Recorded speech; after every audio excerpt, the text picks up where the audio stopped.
హిమాయత్ నగర్లోని road number 7 దగ్గర మనం ఉన్నాం. ఇక్కడ రోడ్లన్నీ తవ్వి వదిలేసి పెడుతున్నారని చెప్పేసి అంటున్నారు స్థానికులు. ఇక్కడ ఏంది పరిస్థితి ఎలా ఉందనేది తెలుసుకునే ప్రయత్నం చేద్దాం.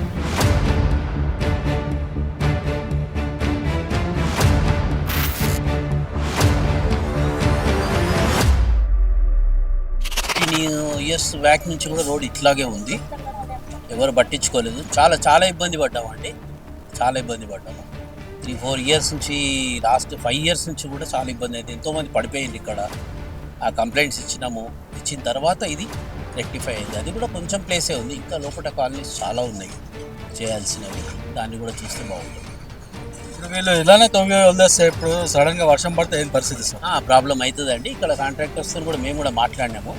మీరు తొందరగా పని చేయాలి, ఎందుకంటే ఎప్పుడు వర్షం వస్తుందో తెలియదు, మళ్ళీ కష్టం అవుతుంది, ఇంకా ఇబ్బంది అవుతుంది అని కూడా చెప్పినాము. వాళ్ళు ఏదో చేసేస్తామని చెప్పారు. చాలా ఇబ్బంది అవుతుంది రోడ్డు తవ్వినందుకు. బిజినెస్ అంతా పడిపోయింది. ఇప్పుడు మాకు కూడా హోటల్ నడవట్లేదు సరిగా, 50% బిజినెస్ మొత్తం పోయింది. అందుకే తొందరగా చేస్తే మనకు చాలా బాగుంటుంది అని చెప్పేసి మనమే చేసుకుంటాం. గవర్నమెంట్ కానీ కాంట్రాక్టర్స్ కానీ తొందరగా కంప్లీట్ చేసిస్తే అందరికీ మంచిదని చెప్పేసి. ఎంతోమంది అపార్ట్మెంట్స్ ఉన్నాయి, చాలామంది ఇబ్బంది పడుతున్నారు. పిల్లలు స్కూల్ పోయే వాళ్ళు ఉన్నారు, పెద్దవాళ్ళు ఉన్నారు, రావడం కష్టమవుతుంది. దగ్గర తీసి కూడా మళ్ళీ 1 వీక్ అవుతుంది, ఇంకా 15 రోజులు పడుతుంది అంటున్నారు. ఇలా లెక్క వేసుకుంటూ పోతే 1 మంత్ పడేటట్టుంది రోడ్ అయిపోయే వరకు. తొందరగా చేస్తే చాలా మంచిదని చెప్పేసి గవర్నమెంట్ విన్నవించుకుంటున్నాం.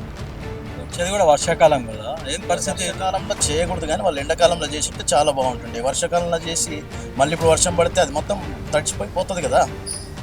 గవర్నమెంట్ ఆలోచన లేకుండా ఆలోచన చేస్తుందో మనకు అర్థంగా ఉండదు.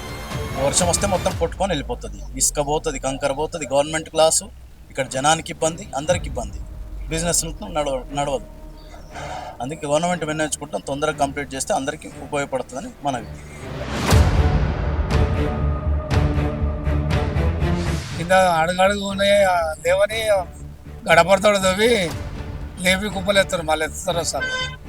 ఇలా వచ్చే వర్షాకాలం కదా పరిస్థితి ఏంటంటే ఇక జల్దేస్తే సాప్ అవుతుంది, మంచిగా అవుతుంది. ఇక వర్షం పడితే ఇబ్బంది అవుతుంది, వర్షం పడితే మాత్రం ఇబ్బంది అవుతుంది. ఇబ్బందే ఉన్నది, చాలా ఇబ్బందే ఉన్నది. నడవడానికి, పోనీకి, బైకులకు, నర్సిపోయేటోళ్ళకు ఇబ్బందే ఉన్నది. సో ఇది ఇక్కడ పరిస్థితి. హిమాయత్ నగర్లో స్ట్రీట్ నెంబర్ 8 దగ్గర రోడ్డు తవ్వి ఇలానే ఉంటుందని చెప్పేసి స్థానికులు చెప్తున్నారు. కెమెరా పర్సన్ ప్రభాకర్తో జ్వాలా, సమయం టీవీ, హైదరాబాద్.